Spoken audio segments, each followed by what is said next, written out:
Olá pessoal, seja bem-vindo a mais um vídeo do canal Animes Whatever, trazendo para vocês mais um vídeo, mais uma análise para o canal de One Piece. E já estamos no episódio 1060. E que episódio bom, eu gostei demais desse episódio. Foi um episódio mais focado no Zoro, num pouquinho mais de contexto no passado do Zoro, que eu achei uns pontos bem interessantes. E um senhorzinho de idade que talvez forjou a Ema. Muito mais contexto que eu quero comentar nesse vídeo. Mas antes de começar, deixe seu like. Se não for inscrito, se inscreva. E bora lá.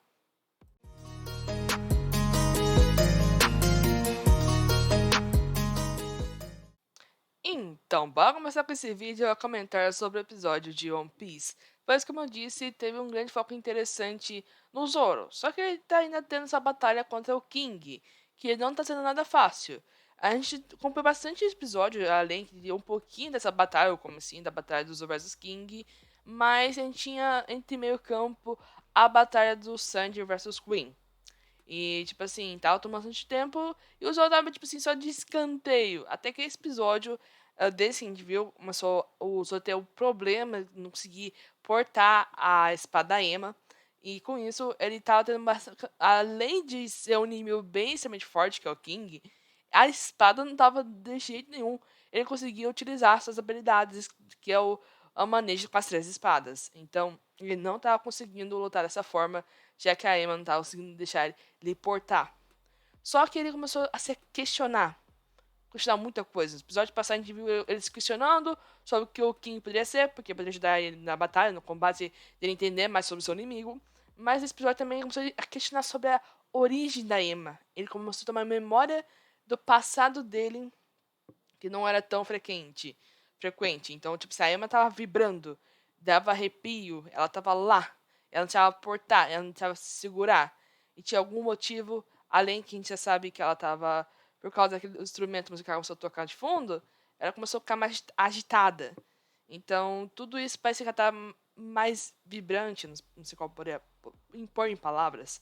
Então, os outros estavam tendo essa dificuldade. Fora que o inimigo tava só atacando ele. Então, tipo assim, ele não tinha tempo suficiente pra pensar. Ele tinha que, tipo assim, desviar do ataque e tentar arrumar um jeito de conseguir lutar, não só se defender. Que tava aconteceu boa parte desse episódio. Ele se defendendo, tentando os golpes, enquanto ele tentava achar uma solução para conseguir segurar a espada Ema. Porque tem toda aquela questão que a espada escolhe o seu espadachim. Tem toda essa honra entre os samurais que a espada escolhe o seu espadachim. Então, ele lembra dessas outras espadas que tá portando ele, que é aquela da Kuina e aquela outra que ele pegou lá no começo, lá no East Blue, que ele testou a espada tacando pro ar e pondo o braço para ver se a espada cortava ou não. Então, ele sabia que essas duas espadas já tinham escolhido ele. Ele sabia que talvez a Emma também tinha escolhido ele, só que ele não sabia como manter essa honra pra essa espada. E ele começou a ter uns flashbacks do passado dele, naquela época com a Kuina, que quando ele estava viva, ele estava tentando passar o desafio, já que ele não conseguia derrotar de jeito nenhum a Kuina. Já que ele era bem novo, a Kuina era só um pouquinho mais velha, só que ele não conseguia. Não era porque ela toca questão de gênero, porque o Zoro não via isso, mas a Kuina pensava muito que por ela ser mulher, ela não conseguiria, talvez no futuro, manter essa posição, talvez, do dojo do pai dela entre as crianças ser a melhor. Ela teria melhor que muitos adultos. Então a Kuina tá com esse medo que ela crescesse, o Zoro com certeza ia superar ela. É só questão de tempo.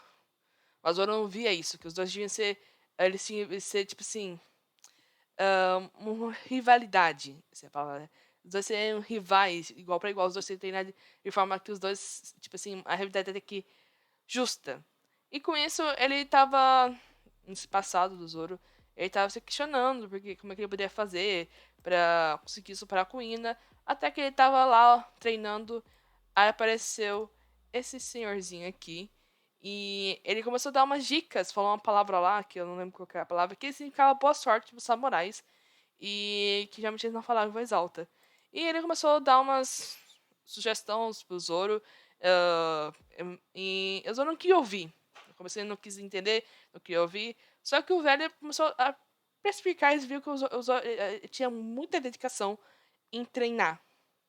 E com isso ele tinha toda essa. Então ele assim, começou a acompanhar, começou a contar algumas histórias, começou, tipo assim, conviver com o Zoro. E o Zoro começou a ver que o velho é bem legal. E começou a mais ouvir. Até que um tempo depois ele descobre que esse velhinho, que entre aspas era um samurai, ou que foi um pirata, ou coisa do tipo, os murmúrios que tinha na vila, ele também era avô da Kuina. Então, tipo assim, começou a ter um respeito muito maior pelo velho. Só que a gente sabe que o velho morreu. Aí tem toda a tristeza do velho. Mas antes disso, o velho até tinha estado. Um ponto interessante que no começo da história, a gente viu lá pelo episódio. Não lembro que era, no episódio 5. Lá no comecinho de One Piece. Bem no comecinho, nosso primeiro episódio. Onde a gente vê o passado do Zoro. A gente vê que o Zoro usava bastante espada de palha, bastante espada de bambu. Ele treinava com isso. Só que na época que teve o desafio pra Kuina, ele surge com duas espadas meio que reais. E a gente descobre nesse episódio atualmente, que essas espadas foram forjadas pelo avô da Kuina que entregou pros Zoro. Claro que essas duas espadas estavam sem fio. Porque na época, eu não lembro se tinha dito naquela época, se as espadas que o Zoro portou, que lutou contra a Kuina, era sem fio. Provavelmente a espada que a Kuina usou não era sem fio, mas as duas que o Zoro lutou contra a Kuina estavam sem fio porque o velho entregou essas espadas, tipo assim, de material bom, só que elas estavam sem fio. Porque ele falou que na cidade dele ele não tinha mais prática e as únicas espadas que conseguia forjar nessa época era só uma espada sem fio. Porque na época, quando ele era jovem, ele forjou uma espada que ele tremia de medo na base. Tipo assim, ele se arrepiava, que dava arrepio só de ver, de encostar nessa espada. Que ele a nomeou Rei do Inferno. Aí já começou tudo a relembrar todo esse passado, todas as coisas que o velho passou para ele, todo o acontecimento. Depois a gente viu o Revel, da Kuina, o juramento do Zoro pra Kuina. Tem toda essa questão do episódio que foi muito, muito, muito bom. A gente, sim, é uma história interessante do Zoro, apesar de ser, entre aspas, eu considerado talvez uma das mais curtas entre o backstory dos personagens, a história do passado dos personagens, do Zoro, é que menos tem detalhes por enquanto. Essa é bem interessante, que ela deu mais detalhes de coisas que a gente já sabia que aconteceu. Mas a gente sabe algumas coisas, tipo assim, que entregou essas espadas pro Zoro no combate contra a Kuina. Então ele começou a lembrar desse que o velho falou, que ele tinha forjado uma espada que chama nomeou Rei do Inferno, ele começou a olhar pra Emma. Então, como é que alguém disse o Blue forjou uma espada e essa espada é a Emma? Aí usou pisca, ele põe tipo assim, supor o medo da morte, tipo assim, não me importe de morrer, já que eu fiz dois juramentos importantes pro meu capitão e pra minha melhor amiga. Foi os principais aqui no episódio. Mas é tipo assim, nesse momento que ele toma assim essa vontade, tipo assim, de ser o número um, impõe, tipo assim, de uma forma mais vigorosa o primeiro lugar, tipo assim, da promessa que ele fez, ele desperta o Haki do rei, o Haki do conquistador, Haoshoku no Haki.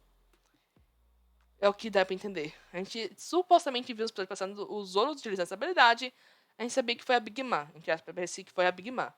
Mas agora parece. Não tinha como ser outro, só se aparecesse de novo, mas dessa vez parece muito que o Zoro conseguiu se tornar um dos reis. Tipo assim, possuir um dos conquistadores, possuir o haki do conquistador. Só pessoas dignas, só pessoas que têm essa ambição, pessoas que não despertou esse poder nele.